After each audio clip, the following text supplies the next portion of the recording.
यह कहानी सन 1920 के आसपास की है। उस समय उत्तर प्रदेश के एक छोटे से कस्बे में हमारा परिवार रहता था। कस्बे का नाम था नवाबगंज। यह कस्बा अपने पुराने हवेलियों के लिए मशहूर था। यहां सैकड़ों हवेलियां थीं। हर हवेली का अपना इतिहास था और हर इतिहास में कुछ राज छिपे हुए थे। कस्बे के बीचों बीच एक बहुत बड़ी हवेली थी। वह हवेली सबसे पुरानी थी। उसका नाम था फूल महल। हवेली बहुत सुंदर थी। ऊंचे गुंबद, नक्काशीदार दरवाजे और रंगीन शीशे की खिड़कियां। पर वह हवेली खाली थी। कोई वहां नहीं रहता था।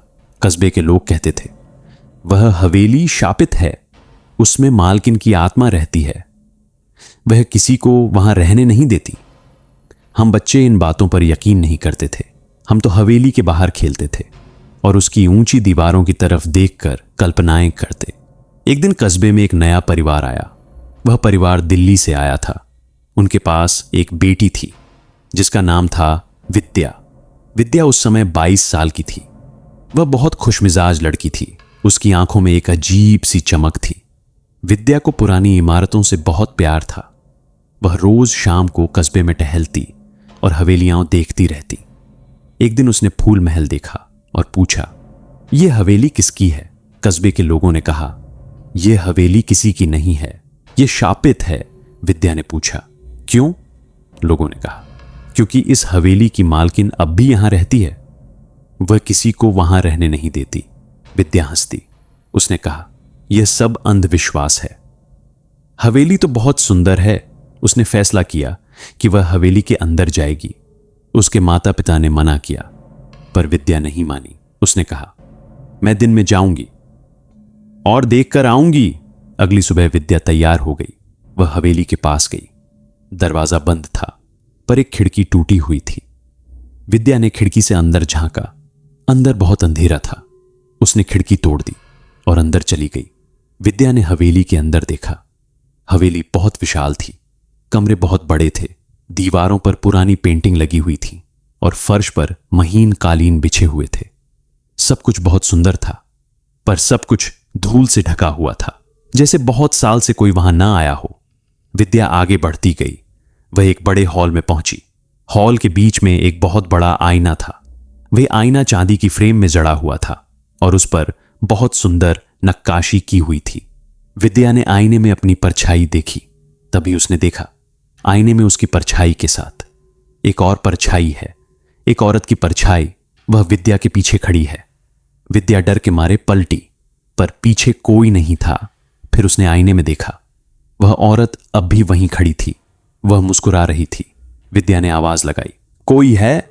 आवाज हवेली में गूंज गई, पर कोई जवाब नहीं आया। विद्या ने फिर आईने में देखा। अब आईने में सिर्फ वही थी। वह औरत गायब हो गई थी। विद्या ने सोचा शायद उसे भ्रम हुआ है।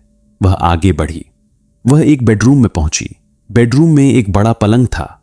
उस पर रेशम के चादर बिछे हुए थे और तकिए लगे हुए थे, जैसे कोई अभी सोकर उठा हो। विद्या ने पलंग पर हाथ रखा। पलंग गर्म था, जैसे कोई अब भी उठा हो। विद्या डर गई। वह वहां से भागी और घर आ गई। घर आकर उसने सबको बताया। कस्बे के लोग डर गए। उन्होंने कहा, तुमने मालकिन को परेशान कर दिया, अब वह तुम्हें नहीं छोड़ेगी। विद्या ने कहा, यह सब मेरा भ्रम था। हवेली में बहुत अंधेरा है और धूल है। मुझे कुछ गलत दिखाई दिया। पर उस रात विद्या को सपना आया। सपने में वह फिर हवेली में है और वह औरत उसके सामने खड़ी है। वह औरत बोलती है, तुम मेरी हवेली में आ गई, अब तुम मेरी हो। विद्या जग गई। उसके पूरे शरीर से पसीना निकल रहा था। उसने देखा, उसके बिस्तर के पास एक रेशम का दुपट्टा रखा हुआ है। वह दुपट्टा बहुत पुराना था और उस पर खुशबू थी। विद्या ने अपनी मां को बुलाया। उसकी मां ने देखा और डर गई। उसने कहा, यह मालकिन का दुपट्टा है, वह तुम्हारे पास आई थी। विद्या अब चिंतित हो गई। वह समझ गई कि यह कोई साधारण बात नहीं है। धीरे धीरे और बातें होने लगीं। विद्या रात में उठकर बाहर जाने लगी। वह हवेली की तरफ जाती और सुबह वापस आती। जब उससे पूछा जाता तो वह कहती कि उसे कुछ याद नहीं। एक राम विद्या की मां ने देखा। विद्या हवेली के अंदर जा रही है। वह पीछे पीछे गई। विद्या सीधे बेडरूम में गई और पलंग पर लेट गई, जैसे वह वहां सोने आई हो। विद्या की मां ने जोर से चिल्लाया। विद्या चौंक कर उठी। उसकी आंखों में कोई जान नहीं थी। वह बोली, मुझे यहां से ले चलो, वह मुझे अंदर खींच रही है। विद्या की मां उसे घर ले आई। उस दिन के बाद विद्या बीमार पड़ गई। वह बिस्तर पर पड़ी रहती और बड़बड़ाती रहती। डॉक्टर को दिखाया गया, पर डॉक्टर ने कहा, यह शारीरिक बीमारी नहीं है, यह तो मानसिक बीमारी है। पर कस्बे के लोग जानते थे यह कोई बीमारी नहीं थी, यह शाप था, मालकिन का शाप। विद्या की हालत बिगड़ती गई। वह अब बिल्कुल बोलती नहीं थी, बस आंखें खोलकर छत की तरफ देखती रहती।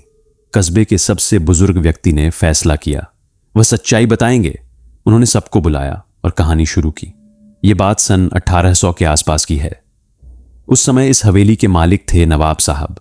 वह बहुत अमीर और ताकतवर थे। उनकी एक बेटी थी जिसका नाम था बेगम साहिबा।